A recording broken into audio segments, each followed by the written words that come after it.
Page number 21 निकाल लें कल वाला।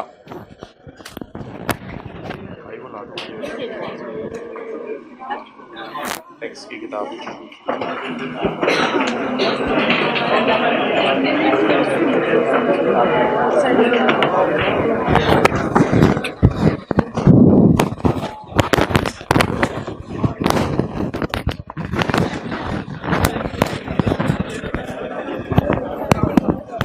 भाई ये कौन सी क्लास खत्म हुई है अभी? Page number 21।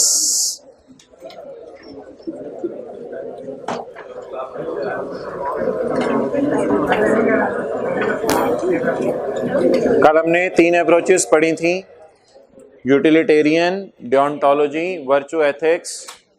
यूटिलिटेरियन बात करता था हैप्पीनेस की, डियोंटोलॉजी वाला बात करता था ड्यूटी की, खामोश रास्ते, और वर्चू एथिक्स वाला बात करता था टैलेंट्स की। Let's start page 21 सफिक and. In conclusion कहते हैं, मेरी सारी बातों का कंक्लूजन ये है, सिटीजन्स शुड पे टैक्सेस, लोगों को टैक्स देना चाहिए। टू इनेबल स्टेट के मुल्क इस काबिल हो कि वो प्रॉपर इंफ्रास्ट्रक्चर दे सके। To enable state to provide level playing field to all, मुल्क इस काबिल हो कि सबको खेलने का मौका मिले, अपने जोहर दिखाने का मौका मिले।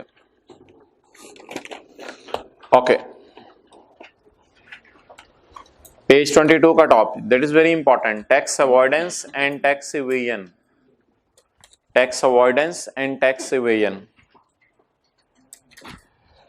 जी, एक होता है टैक्स बचाना, एक होता है टैक्स मारना। व्हाट इज टैक्स बचाना? Tax avoidance. What is tax मारना? इवेजन। अवॉइडेंस अलाउड है, इजाजत है।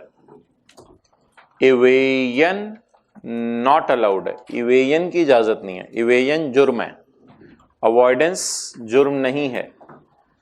इवेजन जी, बस थोड़ा सा करने दे। अच्छा, अवॉइडेंस बचाने की इजाजत है, इवेजन मारने की इजाजत नहीं है। अच्छा, टैक्स बचाने का तरीका सुन लें। आपको पता है मेरा स्टे पाकिस्तान में 183 डेज हुआ तो मैं रेजिडेंट बन जाऊंगा, मुझे दोनों मुल्कों के इनकम्स पे टैक्स देना पड़ेगा। तो आप टैक्स बचाने के लिए काम जल्दी जल्दी खत्म करके 180th डे की टिकट करा के चले गए। अब लॉ मेकर आपको कुछ नहीं कह सकता क्योंकि आपने लॉ के अंदर रहते हुए टैक्स बचाया है। It is called as avoidance, इसकी कोई सजा नहीं है। कंपनीज के लिए टैक्स रेट 29% है, शायद चैप्टर 4 के पहले सफे पे। कंपनीज के लिए टैक्स रेट 29% है, और जो ईओपीज हैं उनके लिए टैक्स रेट स्लैब्स हैं। ईओपी के टैक्स रेट वही हैं वो जो चैप्टर 4 में पेज 34 और 5 पे हैं, वो जो टेबल्स हैं। अब 4 लोगों ने कारोबार शुरू किया, अगर कंपनी के तौर पे कारोबार शुरू किया तो 29% टैक्स देना पड़ेगा, मस्ट, जितनी मर्जी इनकम कमाएं। और अगर एओपी के तौर पे कारोबार शुरू किया तो कम इनकम कम टैक्स, ज्यादा इनकम ज्यादा tax.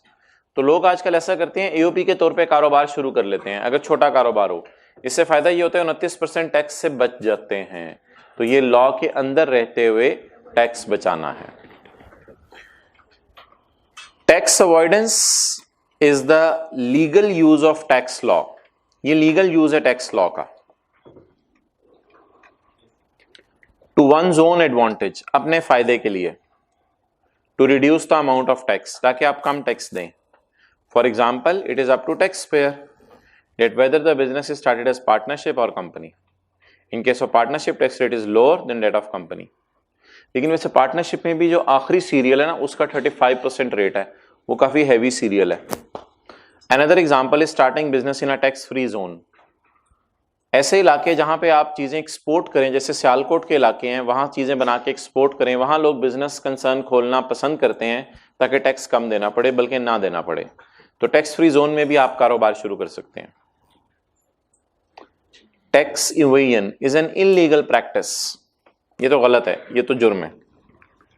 Where individuals, AOPs and companies unlawfully avoid the payment of tax.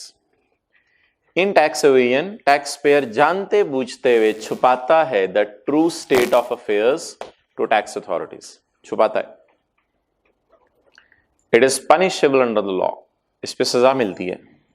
For example income का छुपाना, फॉर एग्जाम्पल इनकम का मिस क्लासिफाई करना। आपको कल कहा भी था, लेट आए हैं, एक दफा कह देना एक बाशऊर बंदे के लिए काफी होता है। मिस क्लासिफाइंग इनकम, इनकम का मिस क्लासिफाई करना अंडर अनदर हेड, बिजनेस को कैपिटल गेन में डाल दिया, ये जुर्म है। क्लेमिंग एक्सेस डिडक्शन, ज्यादा खर्चे माइनस करना, ये भी जुर्म है। Claiming wrong tax credit, charity दी नहीं, टैक्स क्रेडिट माफ कर लिया 2 नंबर बिल बना के, ये भी जुर्म है। सिचुएशंस, स्ट्रेटेजी अडॉप्टेड पे हाथ रख दें। ए का बिजनेस है जूते बेचने का, उसकी सेल है 20 मिलियन, वो सारा कैश अपने बैंक लॉकर में रख देता है ताकि टैक्स वालों को पता ना चले। एक होता है बैंक स्टेटमेंट में जमा कराना, एक होता है लॉकर में रखना। जो लॉकर में रख दिया जाता है वो फिर उसका रिकॉर्ड छुपाना आसान होता है। बैंक स्टेटमेंट वाला तो बैंक स्टेटमेंट मंगा के पता चल जाता है जी। ये क्या है? एवेजन। बी ने कमाया 50 million, however he declared only that income which is verifiable from bank, remaining amount has been hidden in a separate bank account। अपने नाम से नहीं खुलवाया होगा, किसी के नाम से अकाउंट खुलवा के, यही केस चल रहा था आजकल जरदारी पे, किसी के नाम से अकाउंट खुलवा के वहां पैसे रखवा दिए। तो कहते हैं 50 मिलियन कमाया, 36 तो बैंक से वेरीफेबल था, बाकी जो 14 था वो कैश में आया होगा, लेकिन वो किसी और के अकाउंट में जमा करा दिया। What is this? Evasion. C earned 50 million, C ने 50 मिलियन कमाया, however he recorded 37 million expenses using legal tactics to reduce his income। उसने लॉ को पढ़ के ऐसे खर्चे किए कि लॉ के अंदर रहते हुए 37 मिलियन का खर्चा रिकॉर्ड किया। It is avoidance.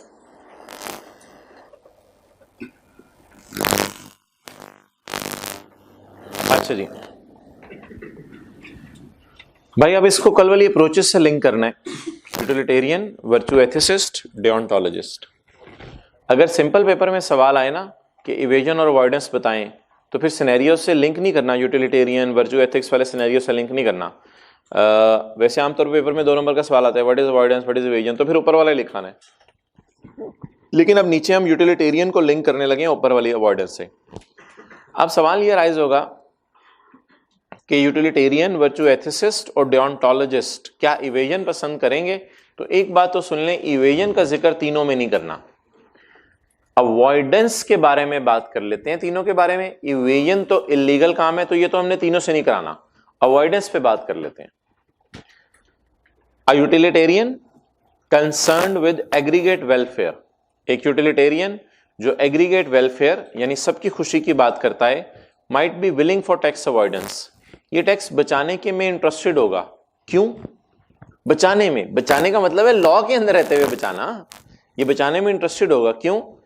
अगर लॉ के अंदर रहते हुए टैक्स बचाया गया, नीचे देखा करें, इफ टैक्स इज अवॉइडेड, अगर लॉ के अंदर रहते हुए टैक्स बचाया गया, wealth is kept in private sector, फिर पैसे प्राइवेट लोगों के पास रहेंगे। It will not go to government, पैसे गवर्नमेंट के पास कम जाएंगे। Utilitarian says that charging tax will put more burden on middle class who can afford। okay, अच्छा ये जरा सुन लें।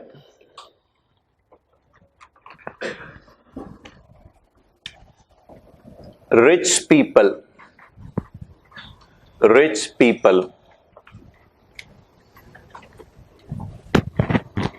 ज्यादा होते हैं, कम होते हैं। रिच लोग कम होते हैं। वो किनको हायर करते हैं? एक्सपर्ट को। मिडिल क्लास पाकिस्तान में ज्यादा है, कम है? ज्यादा है। मिडिल क्लास ज्यादा है। Can not hire expert. Middle class expert को हायर नहीं कर सकते। They save tax through the suggestion of expert, cannot save tax, cannot save tax, why? Cannot hire expert. अब एक तराजू लिया जाए,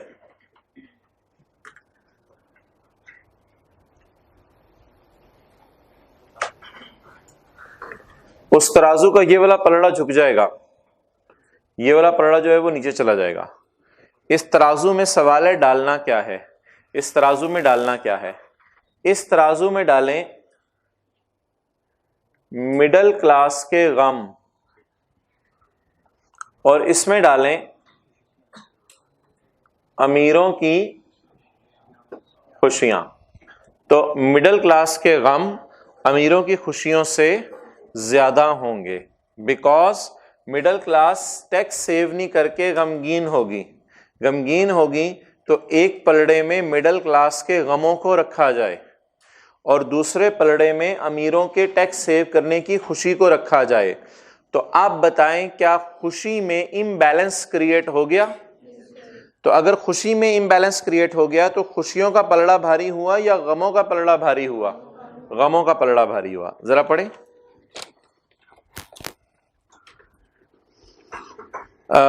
Utilitarian says that charging tax will put more burden on middle class. Tax अगर लगाएंगे तो किस पे बर्डन पड़ेगा? Cannot save tax, वो टैक्स बचा नहीं सकते।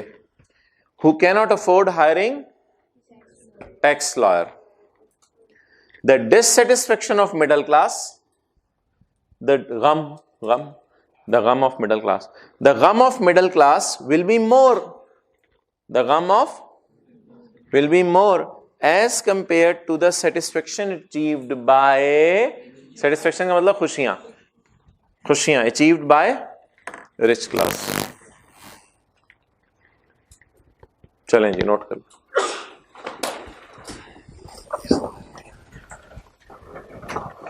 कम है, ज्यादा है, पाकिस्तान में कम है, ज्यादा है।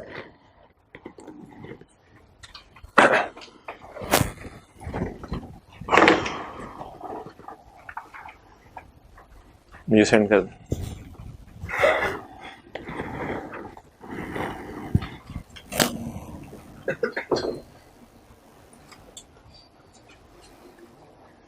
आगे आके कर लें।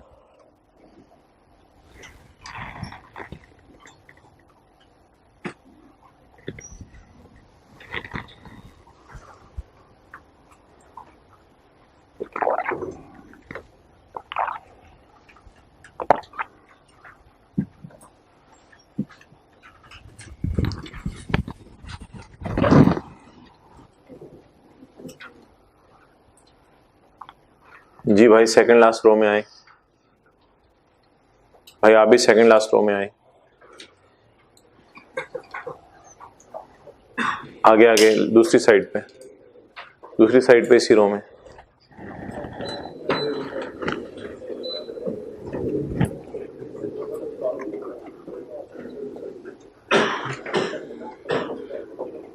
Okay,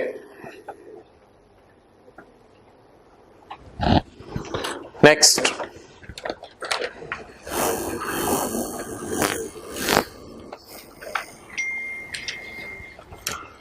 a virtue ethicist, a virtue ethicist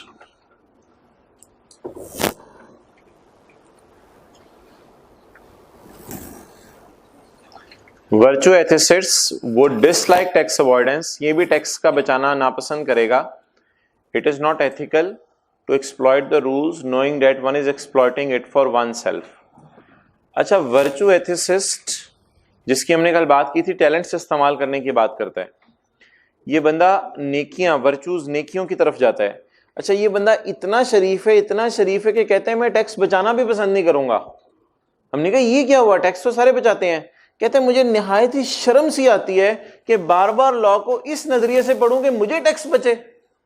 कितनी अजीब सी बात है। मैं नहीं, बार बार लॉ को मैं पढ़ूं। क्यों पढ़ूं? कि मुझे टैक्स बच जाए। कभी लॉ में कामे की गलती पकड़ाऊं, कभी फुल स्टॉप की गलती पकड़, इस वजह से मुझे ये फायदा मिलेगा। कहते हैं मुझे ये बहुत अजीब सी बात लग रही है, मैं इस तरह नहीं करूंगा। इट इज नॉट एथिकल ये तो अवॉइडेंस की तरफ भी नहीं जा रहा, इसको कहते हैं हाई लेवल का शरीफ। It is not ethical to exploit the rule, हालांकि अवॉइडेंस लाउड है, ये उसकी तरफ भी नहीं जा रहा।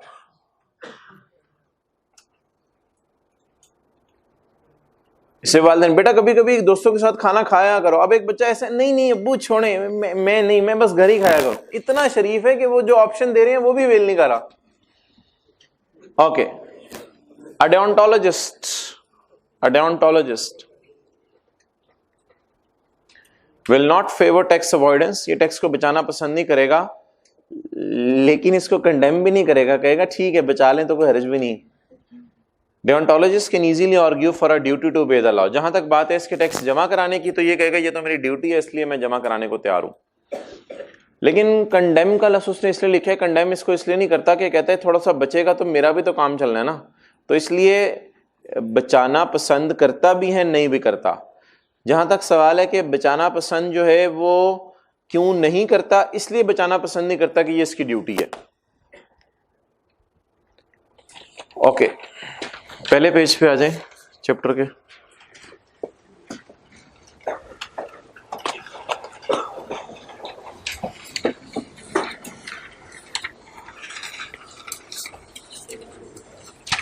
थ्री लिखा हुआ है बड़ा सा, आप जहां पहुंचे हैं उससे शायद पिछला सफा निकालना होगा।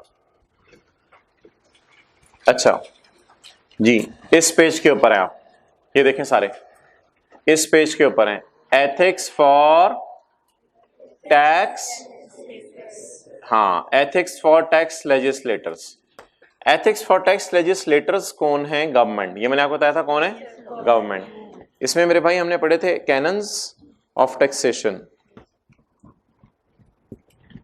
Ethics for tax payers.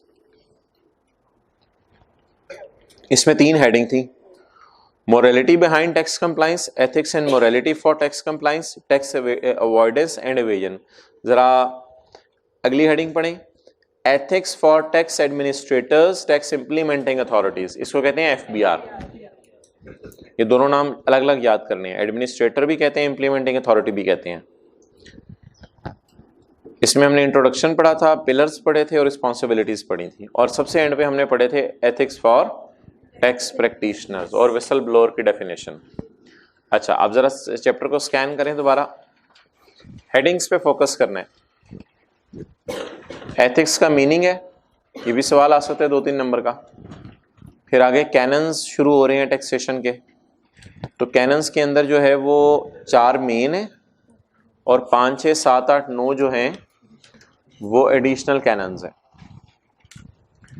Page 21 पे 2-3 नंबर का सवाल आ सकता है, मोरालिटी बिहाइंड टैक्स कंप्लायंस, या ये भी आ सकता है define approaches. Page number 21, morality behind tax compliance / define approaches.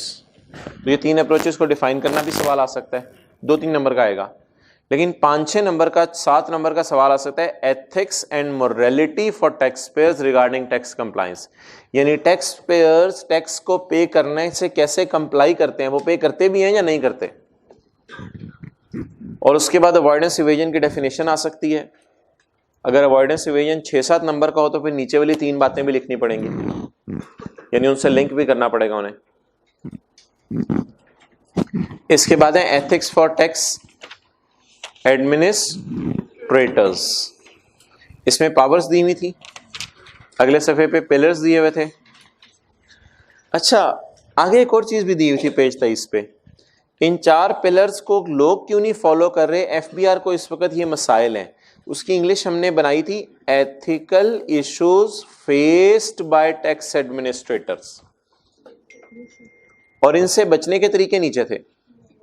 To avoid pitfalls यानी मसाइल, टू अवॉइड मसाइल of abusive use, to avoid, page 23 का एंड, टू अवॉइड मसाइल ऑफ गलत यूज ऑफ डिस्क्रिशन, गलत यूज ऑफ पावर, 7 प्रिंसिपल्स के नाम से पेपर में सवाल आएगा 1-2 नंबर का, for structuring discretion are as follows. अपनी अपनी किताब होनी चाहिए, बहुत ही अच्छी बात है। उसके बाद रिस्पॉन्सिबिलिटीज हैं टैक्स इंप्लीमेंटिंग अथॉरिटीज की, and in the end ethics for, आ जाए जी पास पेपर्स। अच्छा, आज सारे पास पेपर करने हैं हमने इस चैप्टर के, आपने बोलना नहीं कि टाइम लग रहा है। Okay, question number 1,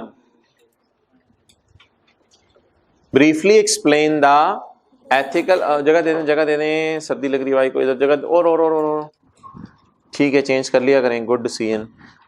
briefly explain the ethical responsibilities of tax implementing authorities. जी भाई, ये धीमी है, पेज नंबर 24 के टॉप पे।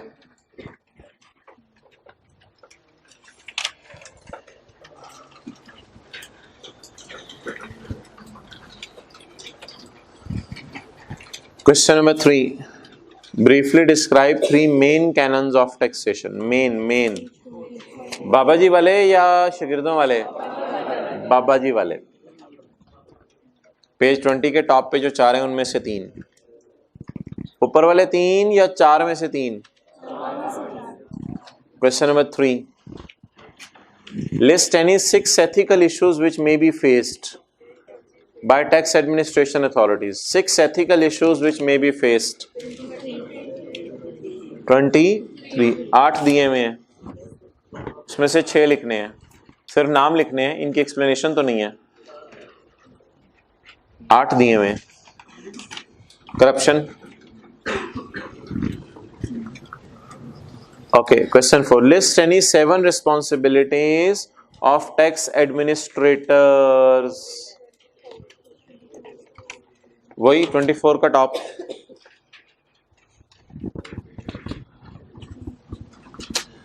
Briefly describe the pillars slash principles. ओ तेरी खैर, पिलर्स का नाम प्रिंसिपल्स भी हैं, जाएं लिख लें, पिलर्स का नाम प्रिंसिपल्स भी है।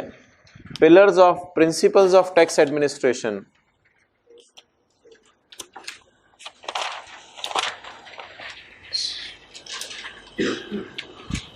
अच्छा, इसको उससे मिक्स नहीं करना। पेज 2 पे जो पिलर्स, पेज 2 पे जो प्रिंसिपल्स है ना, वो principles for levy of tax हैं। पेज 2 पे जो प्रिंसिपल्स हैं वो principles for levy of tax हैं, और ये जो प्रिंसिपल्स हैं इनके साथ लिखा हुआ है ऑफ टैक्स एडमिनिस्ट्रेशन।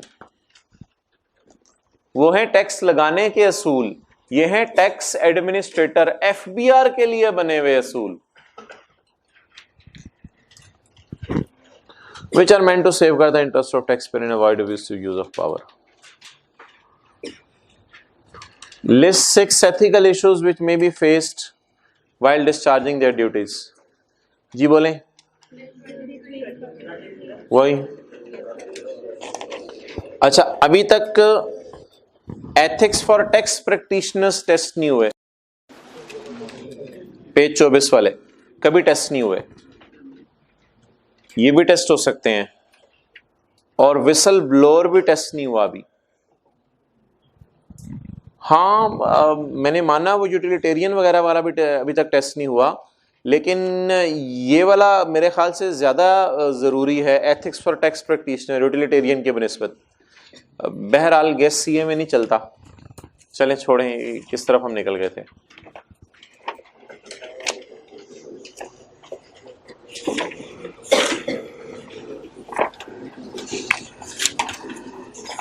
जरा पेज नंबर निकालें, 280।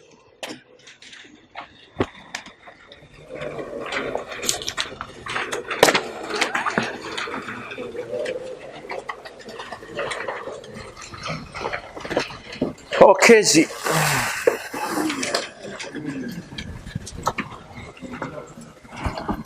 पेज 280।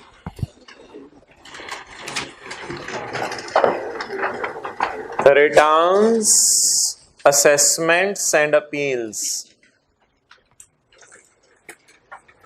आपने नजर नहीं मारनी जाके, मैं भी जाके पेज 303 पे नजर मार के आया हूं कि 47 पास पेपर के सवाल हैं इस चैप्टर में से। ओके, थ्योरी के सवाल। Okay, let's start this chapter. इस चैप्टर को हम 2 फेजेस में करेंगे, 4-5 सफ़े अभी करेंगे इस चैप्टर के, बाकी 6-7 सफ़े रिजल्ट के बाद, लेकिन रिजल्ट के बाद फिलहाल नहीं, फिर कभी।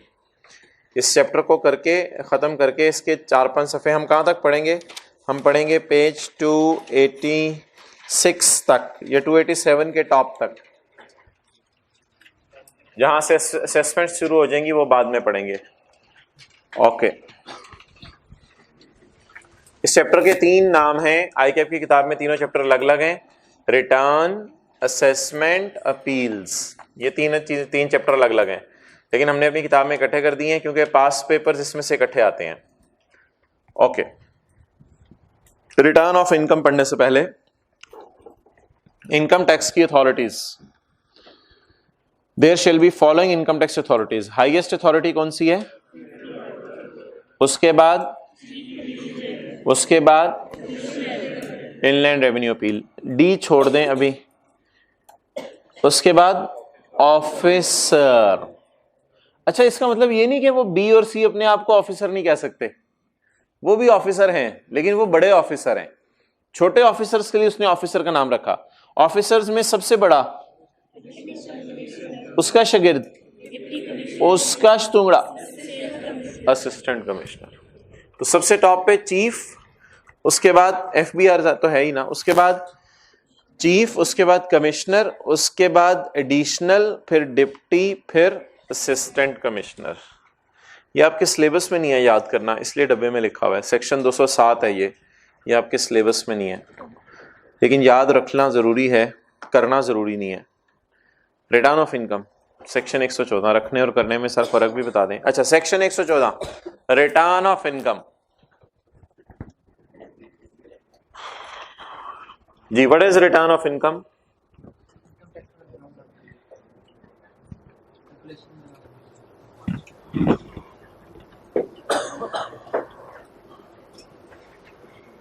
मिस्टर वसीम अकरम साहब कहते हैं मैंने इतनी इनकम फ्रॉम बिजनेस कमाई, इतनी कैपिटल गेन कमाई, इतनी टोटल इनकम कमाई, इतनी ज़कात दी, ये मेरी टैक्सेबल इनकम है और ये उसके ऊपर टैक्स है। ये सफ़ा जब गवर्नमेंट को जमा करा के आएंगे तो वही न्यूमेरिकल का फॉर्मेट, तो इस सफ़े का नाम क्या पड़ जाएगा? Return of income. इस सफ़े का नाम क्या पड़ जाएगा?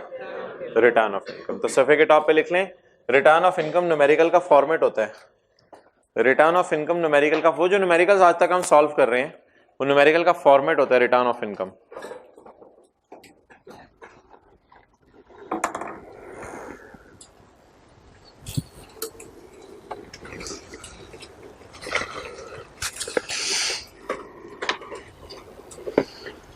ओके, रिटर्न किस किस ने जमा करानी है पाकिस्तान में? पढ़ना शुरू करते हैं।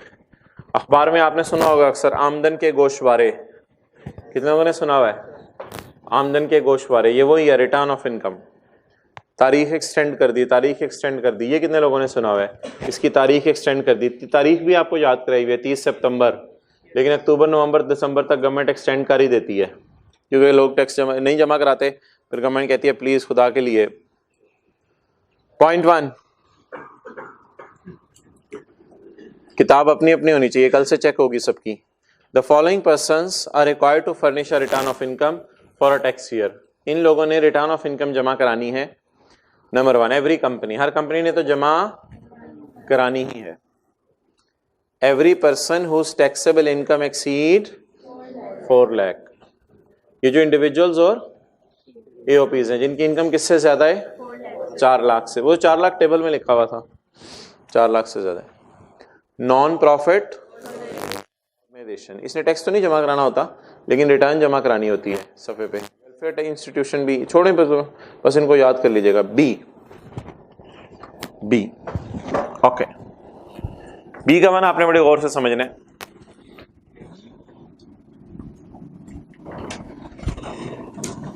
एक साहब कहते हैं कि जी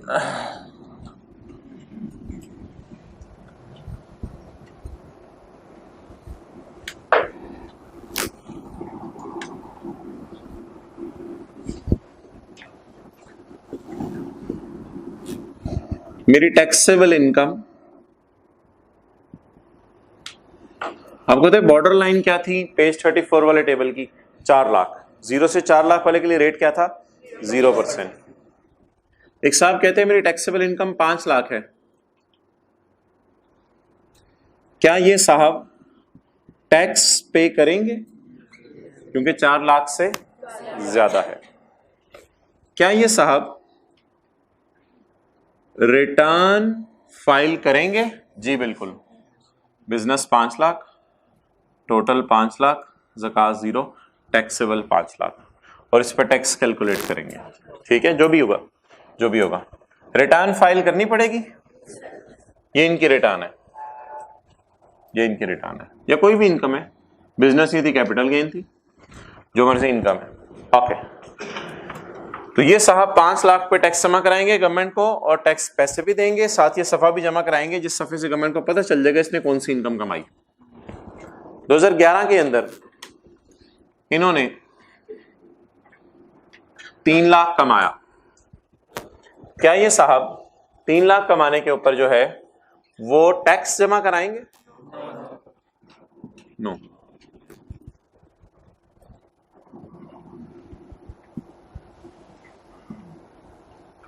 क्वेश्चन मार्क नहीं, 0। क्या ये टैक्स जमा कराएंगे, रिटर्न जमा कराएंगे जी? क्यों? ऊपर आपने बड़ा 4 लाख ज्यादा वाला कराएगा। एक मिनट पढ़े। Every person other than whose income exceed rupees, अभी तो आप कहते थे 4 लाख ज्यादा वाला जमा कराएगा, अभी आप कह रहे हैं ये भी जमा कराएगा। सब्र करें आप। अच्छा, इस बंदे ने अगले साल कमाया 3.3 लाख। ओके, क्या टैक्स जमा कराएगा?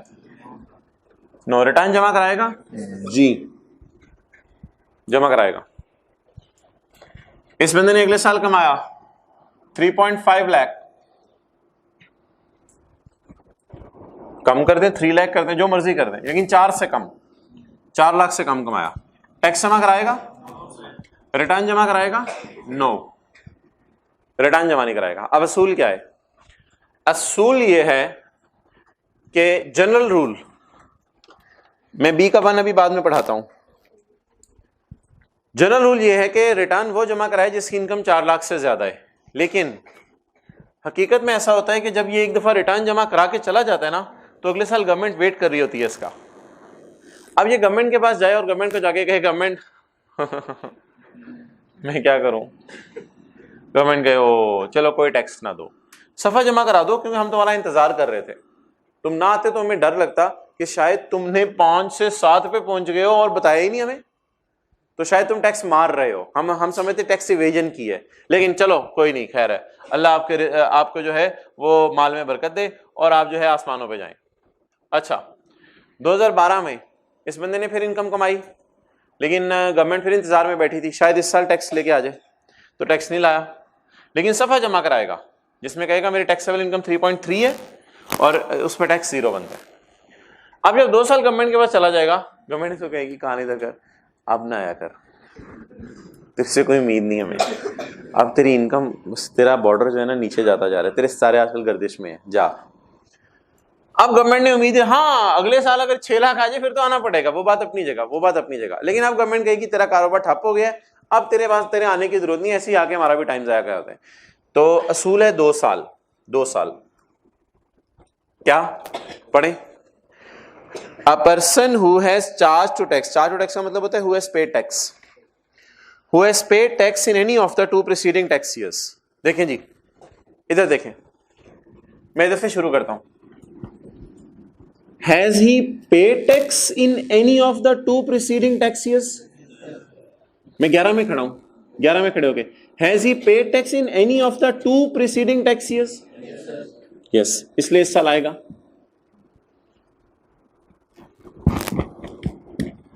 आना पड़ेगा, इधर खड़े हो।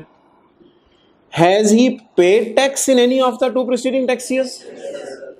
इस साल दिए, इस साल आना पड़ेगा। Has he paid tax in any of the 2 preceding tax years?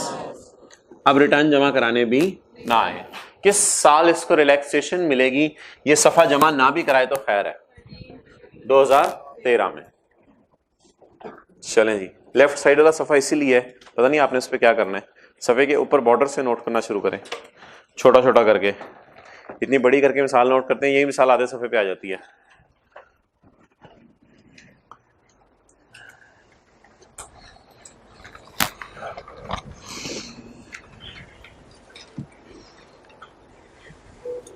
जल्दी जल्दी करेंगे, गिनती आउट हो रही है, कोई 3 साल बना रहा है, कोई 5 साल बना रहा है।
आगे बढ़े।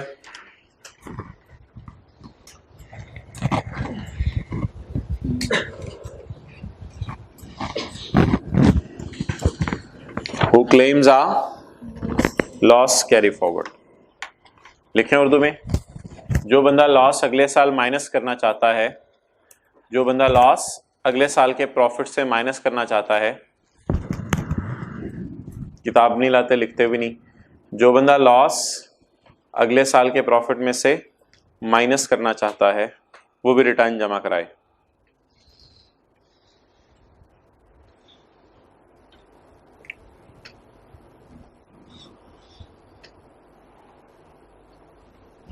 अच्छा भाई, लॉसेस के चैप्टर 14 में ये बात लिखी होगी, चैप्टर 14 लॉसेस के चैप्टर में हम पढ़ेंगे इस साल लॉस आ गया तो अगले साल के प्रॉफिट में से पिछले साल का लॉस माइनस करने की इजाजत होगी। तो जो चाहते हैं मैं लॉस को कैरी फॉरवर्ड करूं, जिसने टी अकाउंट में नहीं तो था कैरी फॉरवर्ड ब्रॉड फॉरवर्ड, जो लास्ट में लॉस को कैरी फॉरवर्ड करूं तो वो भी क्या जमा करवाए, रिटर्न जमा करवाए। फिर गवर्नमेंट उसके लॉस को चेक करती है कि उसका लॉस सही निकला है या गलत निकला हुआ है। ये रिटर्न कहां जाके फाइल करनी होती है, किसने, टैक्स पेयर ने। Okay, welfare sorry owns immovable property with a land area of or more or owns any flat located in areas falling in municipal limits। ये municipal limits पाकिस्तान के सिर्फ कुछ शहरों में हैं, कुछ गवर्नमेंट के मुलाजमीन हैं वो वहाँ रहते हैं, उन इलाकों का नाम हुकूमत ने रख दिया हुआ है म्यूनिसिपल लिमिट्स। फिर कंटोनमेंट के इलाके भी इसी तरह कुछ शहरों में रह गए हैं, हर शहर में नहीं है। इस्लामाबाद के इलाके कुछ शहरों में नहीं है, ये एक पूरा इलाका है शायद। अच्छा, तो म्यूनिसिपल लिमिट्स किसी भी शहर में हो सकती हैं, कंटोनमेंट किसी भी शहर में हो सकती हैं, इस्लामाबाद खुद एक शहर है। Okay, point 4 owns immovable property in a rating area with a land area of 500 square yards or more। जी, now the question is क्या रेटिंग एरिया की डेफिनेशन हमारे सिलेबस में है, तो the answer is no. What is rating area सुन लें, ये तो समझ आ रहा है। म्यूनिसिपल का लफ्ज़ आपने सुना होगा, कंटोनमेंट का लफ्ज़ भी आपने सुना होगा, कंटोनमेंट के इलाके में हमारा घर है। इस्लामाबाद का लफ्ज़ भी सुना होगा, ये लफ्ज़ तो सुने सुने, रेटिंग एरिया का लफ्ज़ आपने नहीं सुना होगा।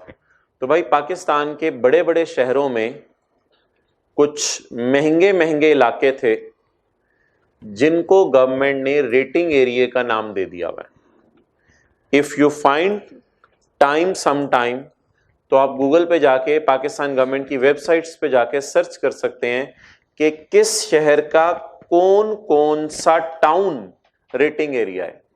तो ऑब्वियसली ये हमारे स्कोप से बाहर है उनके नाम याद रखना, लेकिन रेटिंग एरिया का मतलब है बड़े बड़े शहरों के कुछ महंगे महंगे इलाके, उनको कहते हैं रेटिंग एरिया, क्योंकि उनकी रेटिंग बड़ी हाई होती है। जिसको आप कहते हैं ना इंटरनेट पे रेटिंग इसकी बड़ी देख रहे हैं इसकी रेटिंग क्या जा रही है, तो ये वो वाली रेटिंग है। तो कुछ शहरों की रेटिंग हाई है, उनके अंदर जो इलाके हैं कुछ, जैसे मिसाल के तौर पे मॉडल टाउन, कुछ पता नहीं है या नहीं है फिलहाल, लेकिन वो पूरी डिटेल अवेलेबल होगी गवर्नमेंट की तरफ से। अगर रेटिंग एरिया में आपका इमूवेबल प्रॉपर्टी है तो भी आपको क्या जमा करानी है? रिटर्न जमा करानी है। Owns a flat in a rating area having covered area of. अब आप मुझे बता दें 4 और 5 में क्या फर्क है? 4 में इमूवेबल प्रॉपर्टी का लफ्ज लिखा हुआ है और 5th में फ्लैट का लफ्ज लिखा हुआ है। 4 में ओपन प्लॉट भी आ सकता है इमूवेबल प्रॉपर्टी में।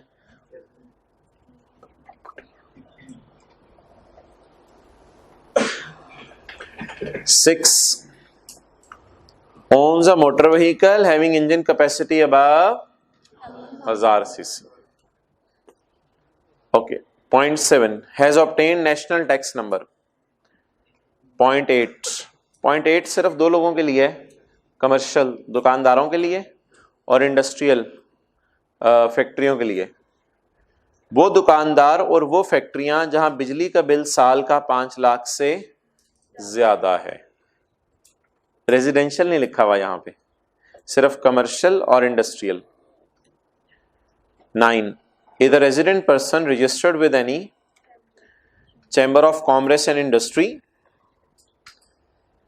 ट्रेड और अदर बिजनेस एसोसिएशन, ये दुकानदारों की होती है, market committee, professional bodies including engineering council, engineers, medical and dental council, doctors, Pakistan bar council और any provincial bar council, lawyers वगैरह, institute of chartered Pakistan, CS और कॉस्ट एंड मैनेजमेंट अकाउंटेंट्स।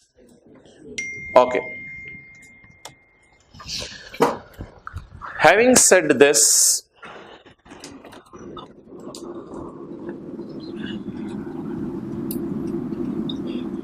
सरासिफ सही कि मेरी सैलरी इनकम साल की मिसाल के तौर पे 25 लाख रुपए है। मेरी साल की सैलरी इनकम 25 लाख रुपए है। अच्छा, मेरे पास जो कार है वो कार 1500 सीसी है और मैं रेजिडेंट सीए हूं। मुझे बता दें मैंने किस पॉइंट की रोशनी में रिटर्न जमा करवानी है? जी भाई, मुझे बता दें मैंने किस पॉइंट की रोशनी में रिटर्न जमा करवानी है?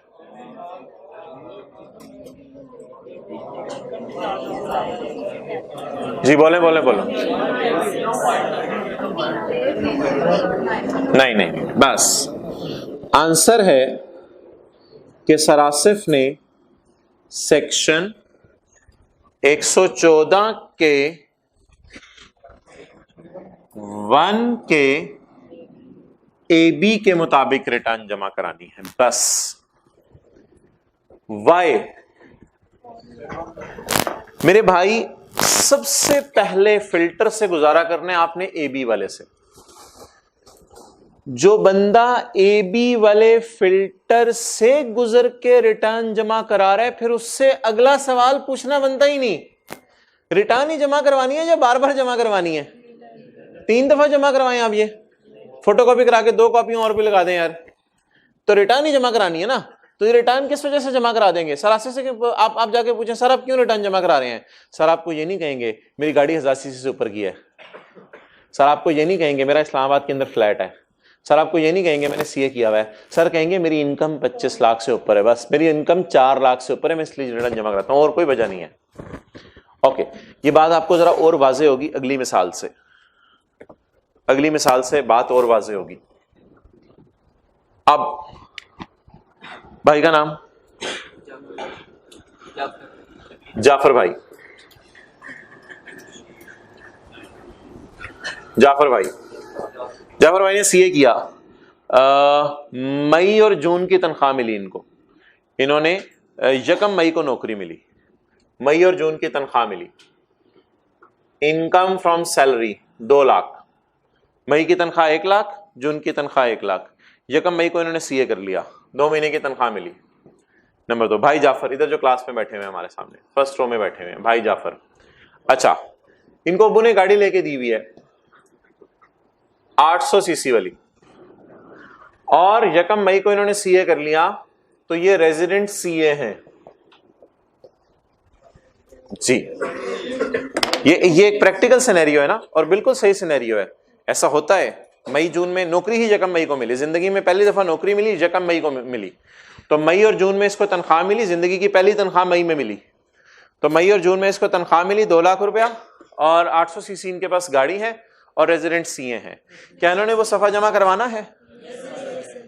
सबसे पहला फिल्टर तो ए बी का लगाना है, सबसे पहला फिल्टर ए बी के फिल्टर से गुजारें, इसने रिटर्न जमा।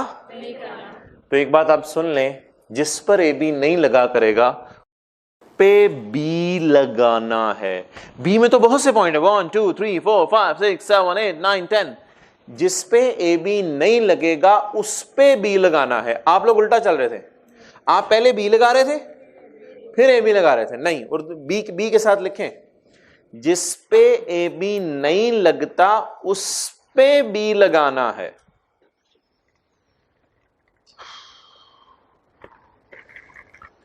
जिस पर ए बी नहीं लगता उस पर बी लगाना है। अब बताएं किस पॉइंट की रोशनी में he is required to file return? Answer, he will file return. ये रिटर्न जमा कराएगा किस पॉइंट की रोशनी में? 114 का 1 का बी का 9। अच्छा, गाड़ी भी होती तो भी कोई हर्ज नहीं था, फिर दोनों पॉइंट्स के तहत करा सकते, फिर उसमें कोई मसला नहीं। बाकियों में कोई फिल्टर नहीं है, बस ए बी का फिल्टर लगाना है।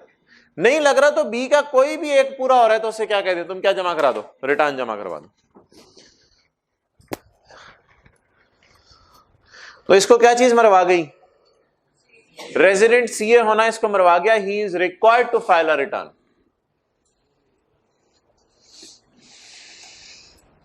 और अगर इसने सीए ना किया होता अभी, और इसको सैलरी मिलती 2 लाख, इसको सैलरी मिलती 2 लाख, और इसके पास गाड़ी होती 1200 सीसी की, लेकिन अभी सीए ना किया होता, आईकैप ने अभी रजिस्ट्रेशन ना दी होती, इसने सीए ना किया होता, फिर भी जमा करानी थी। फिर किस वजह से जमा करानी थी? गाड़ी की वजह से जमा करानी थी, गाड़ी की वजह से जमा करानी थी। नहीं 800 नहीं मैं कह रहा, मैं कह रहा हूं फिर 1200 सीसी है, इसके पास 1200 सीसी गाड़ी है, गाड़ी ने 1200 दफा सीसी किया है। ओके, पॉइंट 10 मजे का चैप्टर है ना ये, very very interesting. Point 10 scenario based सवाल।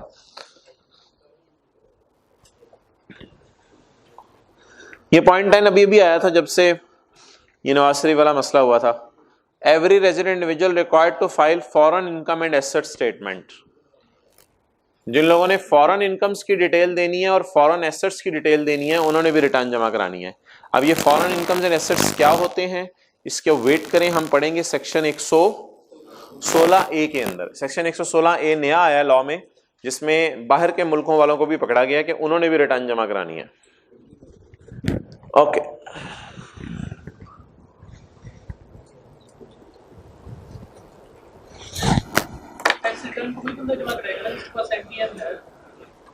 हाँ जी, आम हालात में फिर आप सही कह रहे हो, लेकिन कुछ लोग एनटीएन लेके कैंसिल भी करवा लेते हैं, कहते हैं कि ठीक है जी अब हमने टैक्सी जमा नहीं कराना।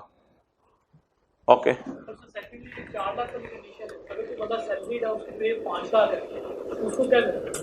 वो जमा करवाएगा, बस 4 लाख के 0 लिख के जमा करवा देगा। Okay, come on point 1A। 1A section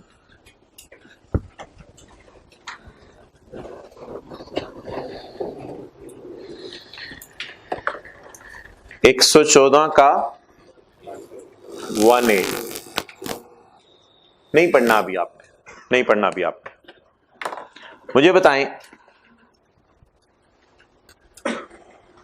3 भाई हैं, अंजुम, अकरम, रशीद।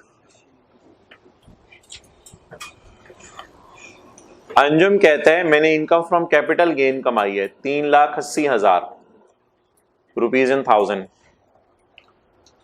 अकरम कहता है मैंने इनकम फ्रॉम अदर सोर्स कमाई है 3,70,000। रशीद कहता है मैंने इनकम फ्रॉम बिजनेस कमाई है 3,90,000। जी नहीं उधर क्यों देख रहे हो? ये कि मैंने मुख्तलिफ सालों का डेटा तो नहीं दिया, मैंने एक साल का डेटा दिया है। 2010 का साल है, चले 2010 में 3 भाइयों ने ये इनकम कमाई। अंजुम उधर बैठा हुआ था 3,80,000 गिन रहा था, अकरम इधर बैठ के 370 गिन रहा था, और रशीद ने बिजनेस करा था, ये 3,90,000 कमाया। अब सवाल यह है कि आप पहले मुझे ए बी लगवाएं, सफे के टॉप वाला ए बी। क्या इसने रिटर्न जमा करानी है? क्या इसने रिटर्न जमा करानी है? क्या इसने रिटर्न जमा करानी है? नो। वाई? इनकी इनकम किससे कम है? और तो मैंने कोई डेटा दिया नहीं कि ये सीए हैं, बीए हैं, और तो मैंने कोई डेटा दिया नहीं। लेकिन वन ने आगे बढ़ा, वन ने कहा नहीं रशीद नु फड़ो। रशीद ने की कीता, ओ एक कारोबार शुरू कर छड़िया है, ਤੁਹਾਨੂੰ नहीं पता कैपिटल गेन वाला पता नहीं कल कलाम को प्राइवेट कंपनी के शेयर बेचे ना बेचे। ये तो वन ऑफ इनकम होती है, अदर सोर्स वाली भी कभी कभी आती है। इन्हें पूरा कारोबार ही पा छड़िया। तो इसने कारोबार शुरू कर लिया है, और अगर इस साल इसने 390 कमाया है तो अगले साल इसने पता नहीं क्या लुट मचानी है। इसे को हमें एडवांस में इसी साल आके बता दे कि मैंने आने अब अगले सालों में इंशाल्लाह मैं सर तोड़ के जो है वो बोलूंगा, और सर चढ़ के बोलूंगा, और मैं बताऊंगा मैं कितना कमा रहा हूं। ठीक है? वो साइड पे बैठा हुआ अब्दुल मतीन बोला मैंने भी इनकम फ्रॉम बिजनेस कमाई है 280, तूने नहीं आना, तेरा भी लेवल नहीं है। अब सवाल क्या है कि what is the criteria? Read out 1A। Every individual whose income from business exceed but does not exceed is also required to furnish आप बता दें अब्दुल मतीन ने क्यों नहीं आना? 3 लाख से कम है। और रशीद ने क्यों आना है? 3 लाख से ज्यादा हैं। चारों एक ही बाप के बेटे, लेकिन रिटर्न जमा कराने कौन जाएगा? गाड़ी में किसको बिठा के साथ लेके जाएगा? गाड़ी में तीनों को बिठा ले, रशीद गाड़ी में तीनों को बिठा ले, बट बैठे रहेंगे तीनों बाहर, और रशीद ड्राइविंग सीट से उतर के रिटर्न जमा करा के वापस आ जाएगा। और अंजुम 395 कमाने के बावजूद भी गाड़ी से नहीं उतरेगा, कहेगा मुझे उतार के दिखा रशीद, तेरी हिम्मत। तो सिर्फ किनको पकड़ा गया है? बिजनेस वालों को, जो 4 लाख पे अपड़ गए हैं या अपड़ने वाले हैं? अपड़ने वाले हैं। ओए लेवल्स वालों, दे हैव रीच्ड या they are about to reach, they are about to reach, they are near the threshold of 400। तो वो 400 के थ्रेशोल्ड पे अपड़े पड़े हैं। तो इनको कहीं ऐसा ना हो 400 अगले साल क्रॉस कर जाए। नोटेड।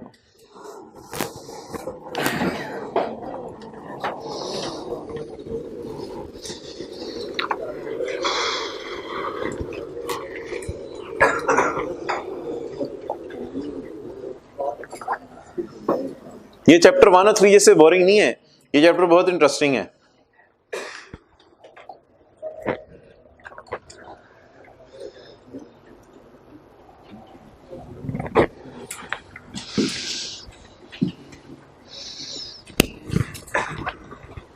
IFB लिखना था, माजरत आपको बताना चाहिए था मुझे।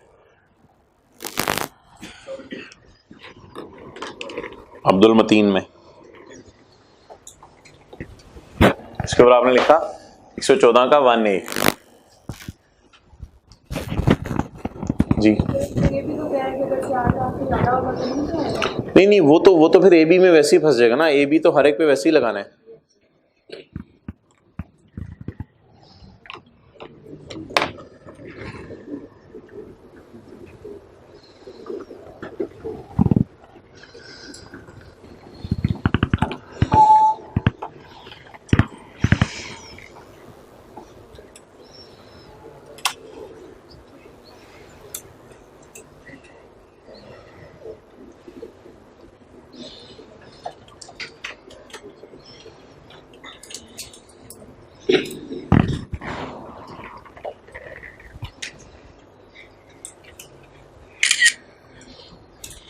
Okay,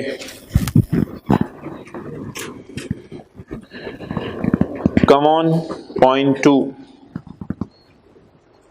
requirements for filing a return. चलें जी, सरासिफ की तरफ आ जाते हैं हम। सरासिफ रिटर्न जमा कराने जा रहे हैं। रिक्वायरमेंट्स क्या हैं? एक समोसा रखें साथ गाड़ी में, एक चटनी मीठी वाली होनी चाहिए, एक चटनी चने वाली होनी चाहिए, और एक पुदीने वाली होनी चाहिए, और एक जीरे वाली होनी चाहिए। चार चटनियां साथ हों, थोड़े प्याज टमाटर हों, और समोसे के ऊपर डाल के उसका कचूमर बनाएं। पॉइंट नंबर 2, रिटर्न जमा कराते हुए किन किन चीजों की जरूरत है? Requirements. A return of income shall be in the prescribed form. सरासिफ ने अपने बच्चे की जो स्कूल की कॉपी थी उससे एक सफ़ा फाड़ के, मैथ वाली कॉपी से, डब्बों वाली, उससे एक सफ़ा फाड़ के रिटर्न बना के जमा करा दी। Is it on prescribed form? Shall be in the prescribed form, जिसको आप फॉर्म कहते हैं जब भर रहे होते हैं, तो मैं फॉर्म भर रहा हूं। Shall be in the prescribed form and shall contain the prescribed annexures and statements. Annexures लिखें कौन से हैं? एनेक्सियर्स में ज़कात का सबूत होगा, डिडक्टेबल अलाउंस का प्रूफ, उसकी रसीद होगी। एनेक्सियर्स में टैक्स क्रेडिट्स की रसीद होगी, जो आपने चैरिटी दी उसकी कोई रसीद होगी, या नए शेयर खरीदे उसका कोई सबूत होगा। तो ये एनेक्सियर के तौर पे आप अटैच करेंगे। एविडेंस, एनेक्सियर्स में एविडेंसेस अटैच होंगे।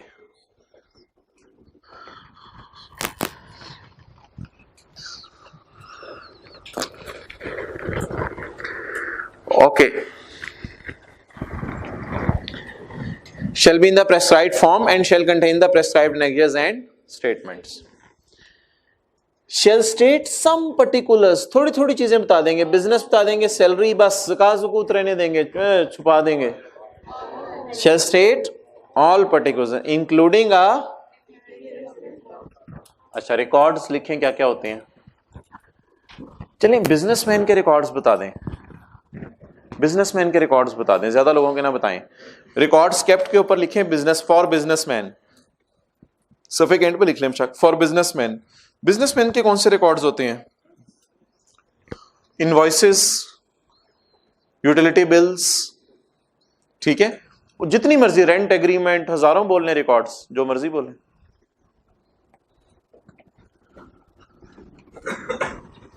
अच्छा आप जरा पढ़ के बताएं, रिकॉर्ड्स आपको क्या लग रहा है इंग्लिश पढ़ने से? रिकॉर्ड साथ स्टेपल करने हैं या रिकॉर्ड्स बताने हैं कि मेरे पास पड़े हुए हैं? ओ नहीं भाई, परचेज इनवॉइसेस 1000 होंगी, उनको स्टेपल करेंगे इसके नीचे। 10,000 सेल इनवॉइसेस होंगी, बिजनेस बहुत बड़ा होगा हमारा, होंडा एटलस कार की तरह का, ठीक है। रॉ मटेरियल टायर ही दिन में जो है वो 50 दफा खरीदे होंगे पता नहीं, तो परचेज, तो ये सारे रिकॉर्ड स्टेपल करके देने हैं। ये तो रिटर्न है या रिटर्ना है?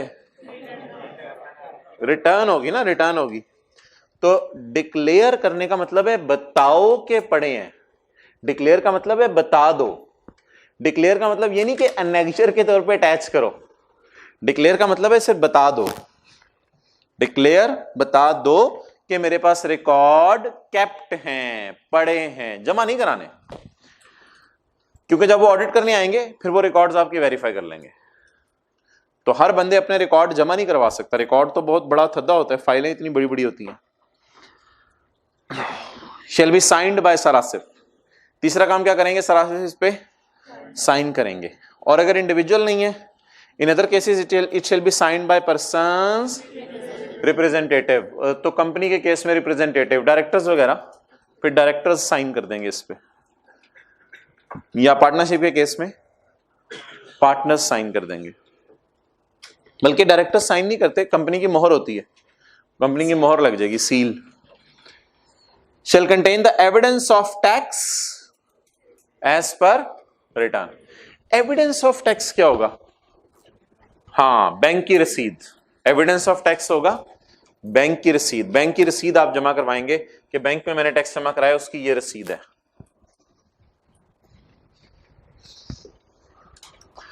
अच्छा मुझे बताएं, रिटर्न बिजली के बिल की तरह होती है, घर आ जाती है, आप जाके टैक्स आप जाके बिल जमा करा देते हैं बैंक में। रिटर्न बिजली के बिल की तरह होती है। बिजली का बिल तो वापडा वालों को पता होता है कितना भेजना है, लेकिन एफबीआर वालों को ये नहीं पता कि अंजुम क्लॉथ सेल पे कितने कपड़े बिके। तो रिटर्न बिजली के बिल की तरह नहीं होती। बिजली का बिल वापडा वाले भेजते हैं और हम बैंक में जाके जमा कराते हैं। रिटर्न अजीब चीज है कि हम ही बनाते हैं। बिजली के बिल में क्या होता है, वापडा वाले बिल भेजते हैं, हम जाके जमा कराते हैं, क्योंकि मीटर रीडिंग उन्होंने नोट की होती है। लेकिन रिटर्न में कोई एफबीआर ने कैमरा नहीं लगाया हुआ कितने कपड़े बिके हमारी दुकान पे।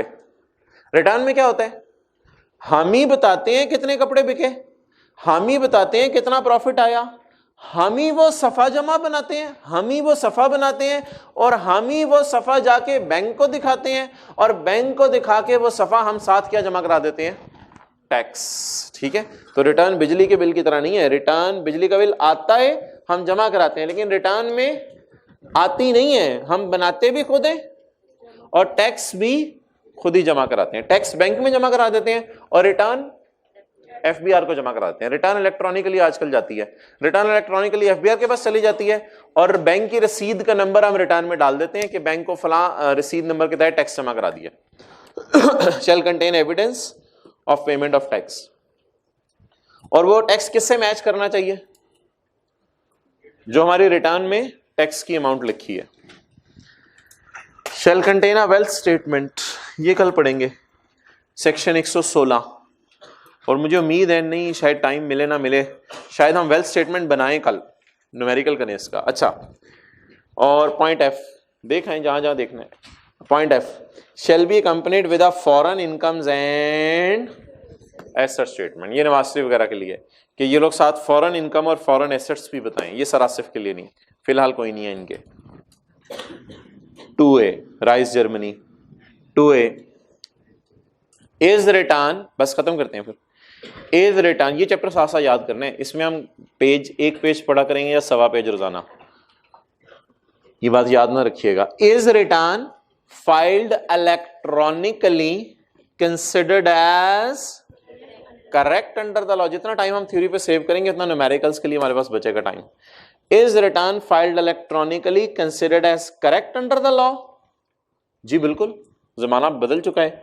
2A ने कहा इलेक्ट्रॉनिक फाइलिंग भी चल रही है, तो अब इलेक्ट्रॉनिक फाइलिंग के रूल्स पढ़ते हैं।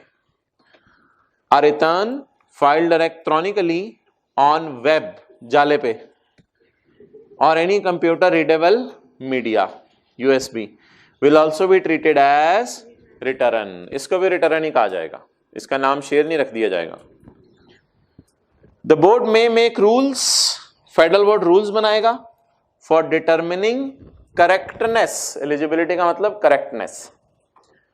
बोर्ड में make rules for correctness of data of return. Board बताएगा रिटर्न का डेटा कब करेक्ट होगा। इंटरमीडियरीज, ये होते हैं लॉयर्स और CAs।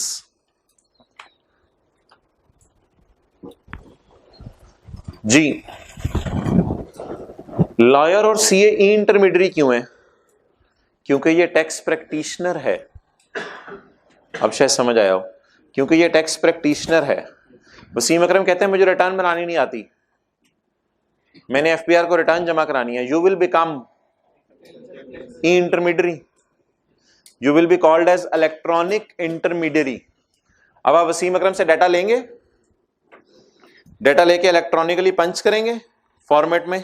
फॉर्मेट तो नहीं वसीम अकरम को आता, ठीक है, वो तो यॉर्कर ही मार सकता है, वो तो छक्का ही मार सकता है, वो ये तो नहीं पता कि उसको कहां पे कौन सी इनकम और ज़कात भी माइनस करनी है। आप डाटा लेंगे, डाटा लेके इलेक्ट्रॉनिकली पंच करेंगे और किसको भेज देंगे, एफबीआर को।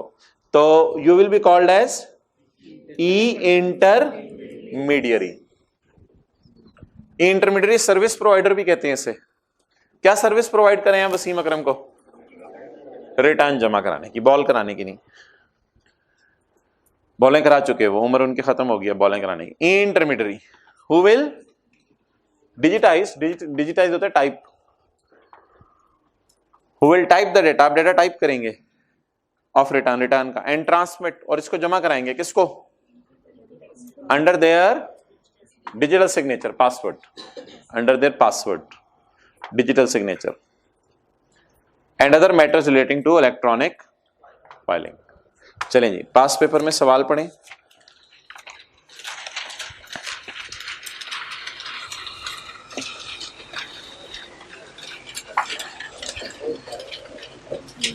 पेज 301, क्वेश्चन 39 का ए।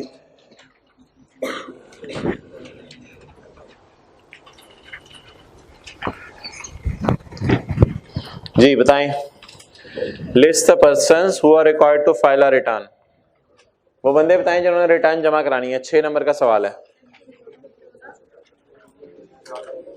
वो बंदे बताएं जिन्होंने रिटर्न जमा करानी है। Page number 280, section 114। 114 का 1 सारा, 114 का 1 सारा, 114 के 1 की हेडिंग पढ़े। 6 नंबर ज्यादा है, मैंने माना 6 नंबर कम है। आप थोड़ी 1-2 चीजें कम भी लिखाएंगे तो मेरे ख्याल से गुजारा चल जाएगा, लेकिन 6 नंबर उसने पूछे हैं। ये सवाल असल में पहले 8 से 9 नंबर का आता था, अब पता नहीं क्यों 6 नंबर का इसने पूछना शुरू कर दिया, क्योंकि पॉइंट 1 में बहुत से पॉइंट्स लिखे हुए हैं।